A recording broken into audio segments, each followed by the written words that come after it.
Okay, I believe, Mr. Smith, are you in? Finally, Welcome. I am here.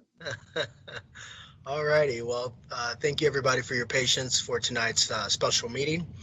Before we begin, I will defer to our superintendent, Dr. Cheryl Logan.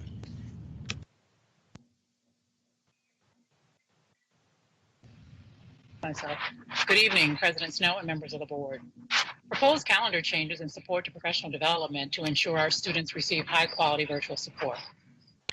I'd like to open this evening by calling attention to the proposed change to our school calendar for the end of this school year. The calendar change proposed would provide for additional professional development days for our teachers and support staff as they deliver curricular materials to our students in a virtual environment.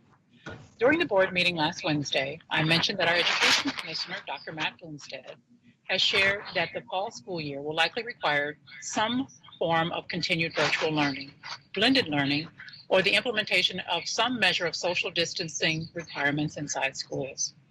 As we prepare our teachers for the fall, we intend to provide them with professional development support that will focus on best practices for delivering virtual and blended learning, as well as ways to best support our students.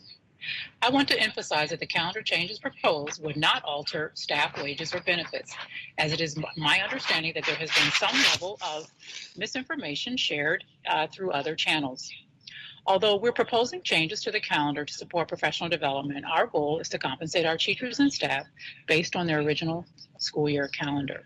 This calendar adjustment for professional development reflects our commitment to supporting our staff and students through this unprecedented time. As a part of our immediate work to support student learning, we're also recommending a purchase of approximately 2,000 iPads for students' use during summer school. These iPads have connectivity via LTE. A final decision regarding summer school will be shared in a week or so. We know our staff, families, and community have many questions about what the start of the school year this fall could look like. With conditions changing daily, it is too soon for any of us to know or share specifics. However, we are planning for various possible scenarios. In addition, we're working to remove obstacles we know some families are currently experiencing in terms of devices and connectivity. Current economic projections indicate that many families and communities around the country could be impacted in ways that call for additional supports to ensure student learning is not negatively impacted. We are contingency planning to position our school district to support our families as best we can to minimize disruption to our students' education. As plans develop and we come to a place where we can share more details, we will do so. Thank you so much. This concludes my remarks for the evening. Thank you, Dr. Logan. Mr. Ray? Ready? Pursuant to Section 8414.12 of the Nebraska statutes, the public is hereby informed that a current copy of the Nebraska Open Meetings Act, along with a current copy of Executive Order 2003, are available as an attachment to the agenda for this meeting. The agenda and attachments may be found at www.district.ops.org. The purpose of this meeting is to take action on the revised calendar for 2019-2020 and excuse me, I apologize about that. And that's our main thing there. So, Mr. Ray, roll call, please. Cassidy, Here. Gotti, Present. Allman, Present. Cracky,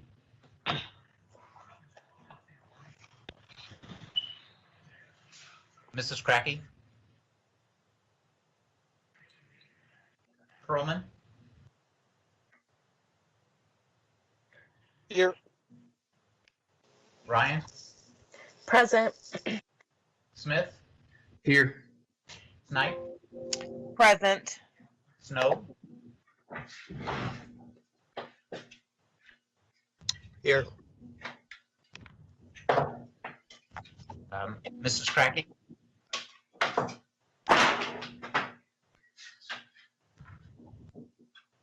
seven present. I'm sorry, 8 present. We're going to move to our first action item, C1, is the 2019-2020 calendar revisions. I will defer to the administration to start this.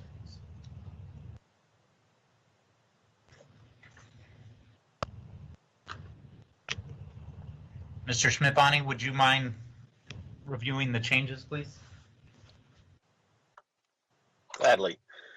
As you'll see attached to this agenda, we have a new 2019-2020 calendar that contemplates the end of the school year. These changes highlight end of the school year for students on May 15th. This is 1 week earlier than previously planned, with our end date originally scheduled for May 22nd. This provides for some options for school closeout across the span of 3 days. Additionally, as we look towards the opportunity for some additional professional development for teachers, we have allocated time to be after Memorial Day for this purpose. So we have actually the 2 days prior to Memorial Day and then 9 days after Memorial Day to facilitate professional development for teachers.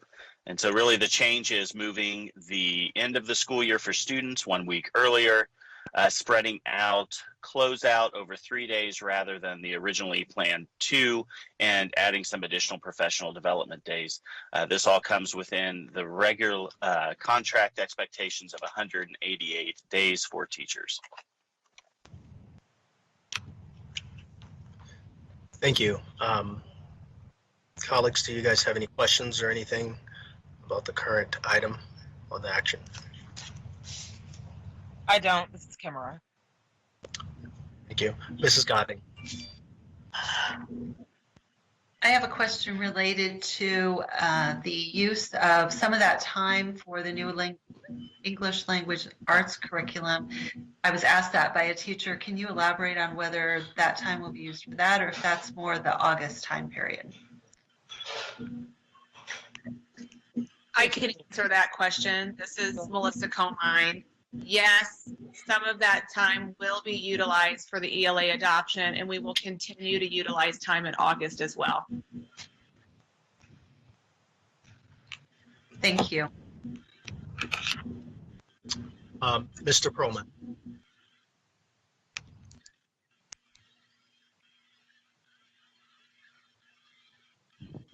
Yes, I'm just wondering, like, how with those professional development days it works. It looks like there's 11 days, but 6 of them will be professional development days. But like, how exactly does that work? Is there a separate day, or are there a specific amount of hours that will be worked by teachers, or how does that work? I can talk about that. We're doing it by hours. One of the things we wouldn't want to do is have teachers sit for 7 hours on one day. So the learning is, some of it is synchronous, some of it is asynchronous. They have many options to choose from. I sent you a copy of the catalog. I actually also shared it with Mr. Miller, and they had seen much of it on Friday, and we met with an OEA group. And teachers will select the times, and they need to obviously equal up to the number of hours that are needed. There are many different types of professional development. There are several different objectives. One is to make sure that our elementary teachers are acquainted and have an opportunity to really explore very deeply the new English language arts curriculum. And a significant amount of the time is to help staff learn how to be the best teachers they can in a virtual and or a blended learning environment. So there's quite a bit of selection and some levels amongst those selections so that teachers who need more or less can get that.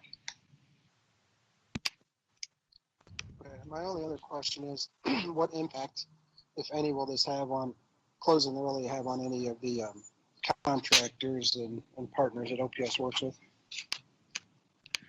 We do not expect any impact on that. The contractors have not been working.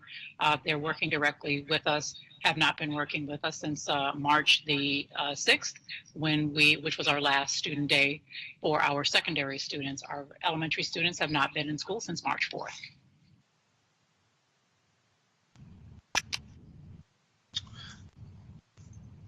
Anybody else have any questions? I do real quick, Mark. Ms. Ryan.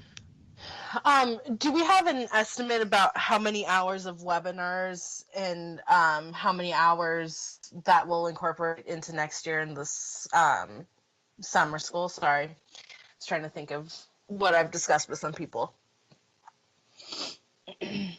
I don't understand the question. Can you? Like how many webinars of that professional development, how many of those are webinar hours versus having time to implement and think about how they're going to incorporate this in the next semester? This, the time here is all, this is all time for professional development. So it is, they will have that opportunity in August when they have lots of free time in August.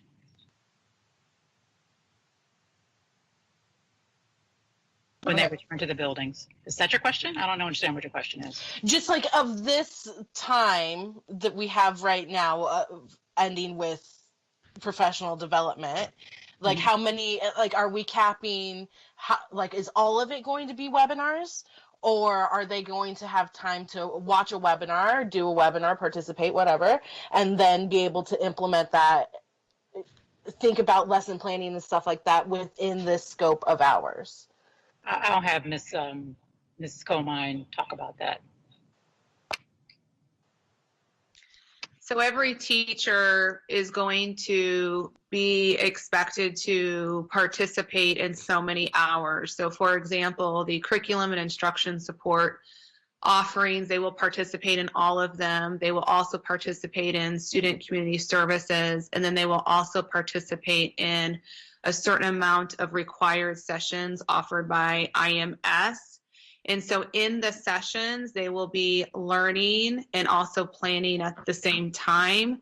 The teachers are required to do a certain number of hours, and they still have additional hours outside of that on their own time where they can plan for the future. That's embedded within those days.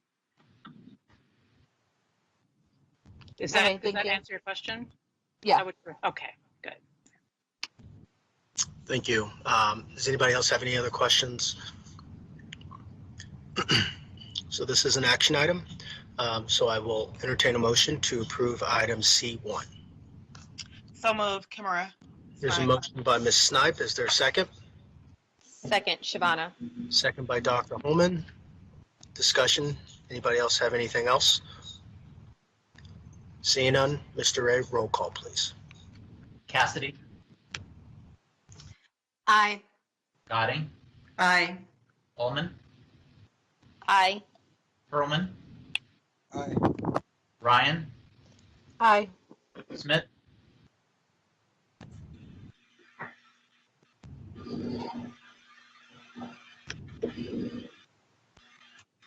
Mr. Smith, Aye.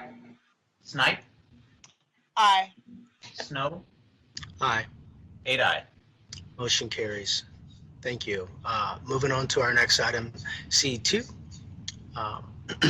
This is the devices for summer school. And I would defer to the district to start off this presentation.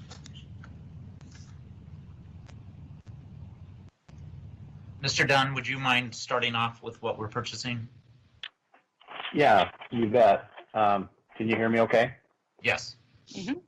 Okay, so President Snow, ladies and gentlemen of the board, Superintendent Logan, we have asked for the approval to purchase approximately 2,000 iPad Airs with cellular capabilities and also cases for the iPads. This really isn't too different than any purchase we'd normally make to support learning in schools, with the distinct difference of being that these are LTE or cellular enabled iPads.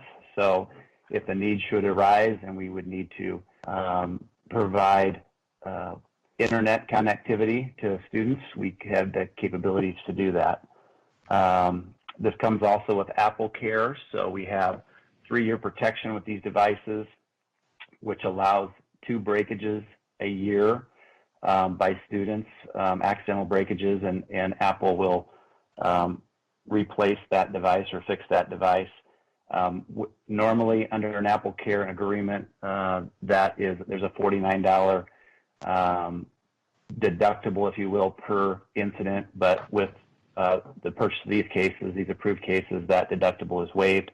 And then Apple is changing their Apple Care in these situations too, where they can actually do a home pickup and home delivery. So we can expedite in the case if we have a device that's not working for a student.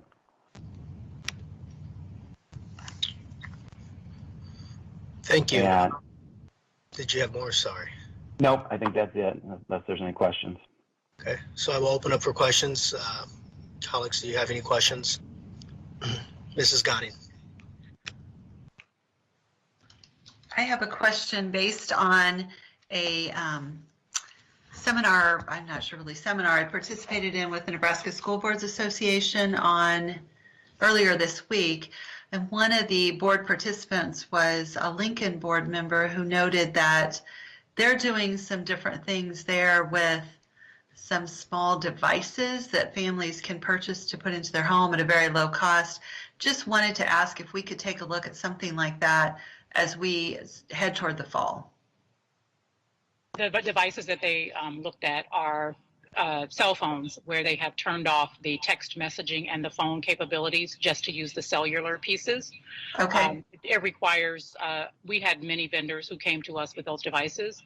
What we need is a device that has the internet built in so that we are not worried about having two devices for kids to lose. It's not necessarily any lower in cost.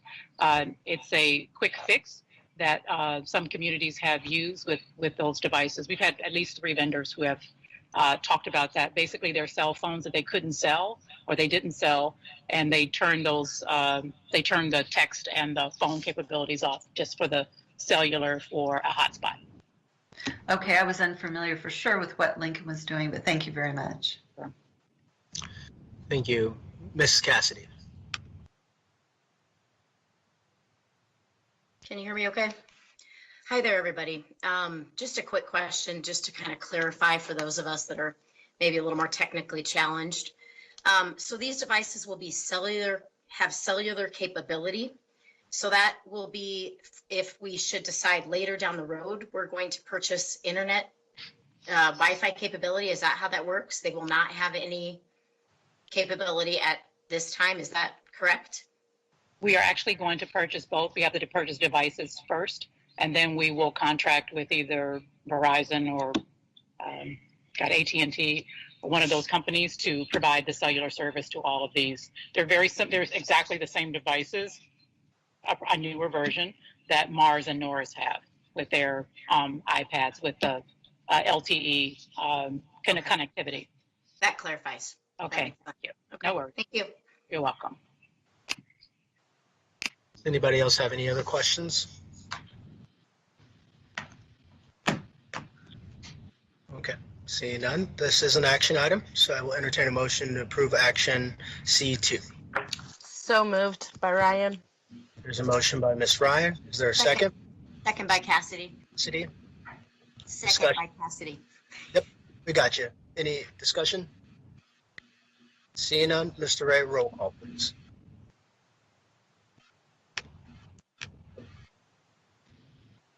Gotti, Aye. Allman, Aye. Perlman, Aye. Ryan, Aye. Smith, Aye. Snipe, Aye. Snow, Aye. Cassidy. Aye. And I just want to make sure, Mrs. Cracky. That's 8 aye. Motion carries. Thank you, everybody. Dr. Holman. I move that the Board of Education go into closed session for the protection of the public interest and for the prevention of needless injury to the reputation of individuals, to discuss with the superintendent, secretary to the board, and legal counsel pending litigation and legal advice. There's a motion to go into closed session by Dr. Holman. Is there a second? Second. Second by Mr. Smith. Smith. Roll call, please. Allman, Aye. Perlman, Aye. Ryan, Aye. Smith, Aye. Snipe, Aye. Snow, Aye. Cassidy, Aye. Goding. Aye. 8 ayes. Motion carries. Thank you. We are now going into closed session. Let me get my. The purpose for closed session is for the protection of the public interest and for prevention of needless injury to the reputation of individuals, to discuss with the superintendent, secretary to the board, and legal counsel. Pending litigation and legal advice, let the record reflect the board.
So,